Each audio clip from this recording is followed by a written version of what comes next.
وہ 70-80-100 ارب کے قریب تو ایم این ایس کا بن جاتا ہے, 200-250 بن جاتا ہے ایم پی ایس کا. اب یہ بیسکلی اتنا بڑا جو پی ایچ ڈی پی رکھا ہوا ہے, اس کو اتنا انوسنٹ نہ سمجھیں کہ یار یہ تو یوٹیلائز نہیں ہوگا. یہ ہے جو ایم این ایز اور ایم پی ایس کی ڈائریکٹ رشوت. الرحمن الرحیم. السلام علیکم جی ناظرین, آپ میرا یوٹیوب چینل دیکھ رہے ہیں, میں ہوں محمد ذیشان. آئیے آج آپ کو بتاتے ہیں کہ محمد مالک نے اپنی نوکری کی پرواہ کیے بغیر اطلاع اللہ تعالی سے اتنے زیادہ سخت سوالات کیے کہ ان کے ماتھے پہ پسینہ نظر آنے لگا.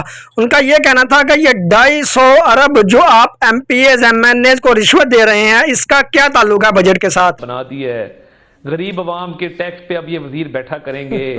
اتنی بڑی کابینہ کا تو کیا تھا, فائدہ کیا؟ تو تنقید ہو رہی ہوتی. ہم نے اگر 19 رکنی ایک کابینہ بنائی ہے اور ایک سنجیدہ مگر چند افراد پہ مشتمل یہ کابینہ ہے, میں سمجھتا ہوں کہ یہ اس ملک کے لیے اچھا ہے, جس میں پولیٹیکل سٹالورٹس بھی ہیں, جس میں یوتھ اور ایکسپیرینس کا کمبینیشن بھی ہے, جس میں ٹیکنوکریٹس بھی ہیں. دیکھیں, پاور کی منسٹری کا ایڈیشنل چارج تھا مصدق ملک صاحب کے پاس پیٹرولیم کے ساتھ. تو کچھ مشاورت چل رہی تھی کہ پاور منسٹری میں ہمارا مین فوکس ہے لائن لاسز کو کٹ کرنے میں, پاور تھیفٹ کو کٹ کرنے میں, جو ڈسٹریبیوشن کمپنیز ہیں, ڈسکوز ہیں لائک لیسکو, گیپکو, پیسکو, ان کے لاسز کو کم کرنے میں, ان کو ایفیشنٹ بنانے میں. تو وہ ایک حکمت عملی چل رہی تھی اور ایک کمبینیشن ریکوائرڈ تھا کہ فیڈرل سیکٹری پاور کون ہوگا اور منسٹری کس کے پاس ہوگی. تو وہ additional port folio for the time being assign کرنا ضروری تھا کسی نہ کسی کو. تو جب ڈیسیجن ہو گیا تو انہی افراد میں سے ایک ایسا شخص جس کا پہلے ایکسپیرینس رہا ہے فیڈرل منسٹری پاور چلانے کا بھی, وہ آئی ٹی منسٹر بھی رہے ہیں, ینگسٹ آئی ٹی منسٹر تھے غالباً بیک ان 2002.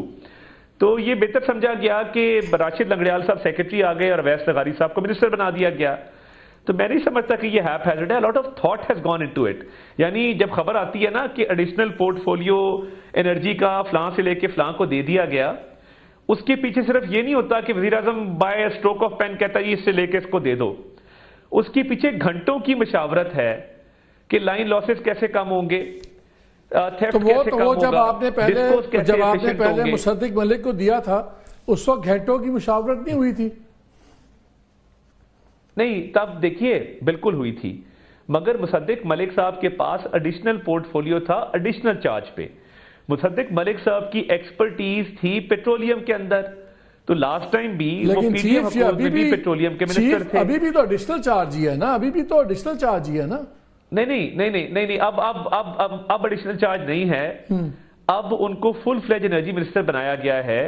اب ان کے پاس ریلوے کا ایڈیشنل چارج ہوگا. اور دیکھیں کیبنٹ ایکسپینشن جو ہے نا, یار یہ تو ہم سمجھتے ہیں کہ ایک طرف ہم بات کر رہے ہیں طاہر بھائی ایک second with all due respect, یہ تو لیٹسٹ فلوپنگ آف ہیٹس ہے نا, اس کو اب مین کر دیا, اس کو ایڈیشنل کر دیا.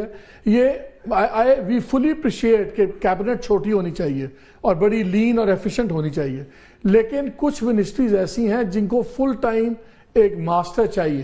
Railway is a full time ministry, power is a full time ministry, petroleum is a full time ministry. اب آپ کہہ رہے ہیں کہ نہیں, آپ پاور ان کا وہ ہوگا اور ایڈیشنل چارج ریلوے کا ہوگا. جی, سو سڈنلی ریلوے کو ڈیمینش کر دیا گیا نا. آپ کہہ رہے ہیں کہ وہ ایک لیسر منسٹری ہے. نہیں ڈیمینش نہیں. دیکھیں یہ لاجک کچھ سمجھ نہیں آ رہی. میں عرض کرتا ہوں دیکھیں نا, اب اگر 40 ڈویژنز ہیں یا 42 ڈویژنز ہیں, اب 40 منسٹر تو نہیں لگائے جا سکتے نا. دیکھیں نا, ریلوے میں پرائرٹی ایریاز پتہ ہیں, ML1 ہے فار ایگزامپل, ریہیبلیٹیشن ہے, نئی لوکوموٹیوز کی پروکیورمنٹ ہے, پرائرٹی ایریاز آر ڈیفائنڈ.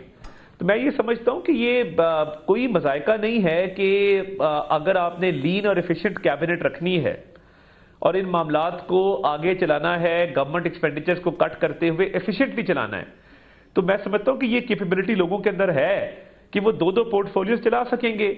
کچھ پورٹ فولیوز وزیر اعظم صاحب کے پاس بھی ہیں. تو مجھے آپ کی بات سے ان کی گورنمنٹ کی ایک بات یاد آ گئی. جب اعظم خان بنے پی ایس پی ایم تو ایک سٹاف تھا ایک سائز کا پی ایم آفس میں, تو ہمیں پتا تھا کون سی گروپنگ کیسی ہے. تو وہاں پہ انہوں نے کہا کہ ہم نے ڈاؤن سائزنگ کر رہا ہوں اور میں ایفیشنٹ کر رہا ہوں, اور پتہ لگا جتنے ان کی مرضی کے افسر نہیں تھے سب کو نکال دیا, اپنی خاص 3 افسر رکھ لیے اور وہ ڈاؤن سائزنگ کے نام پہ ہو گیا. آپ ایک سیکنڈ تیمور, آپ نے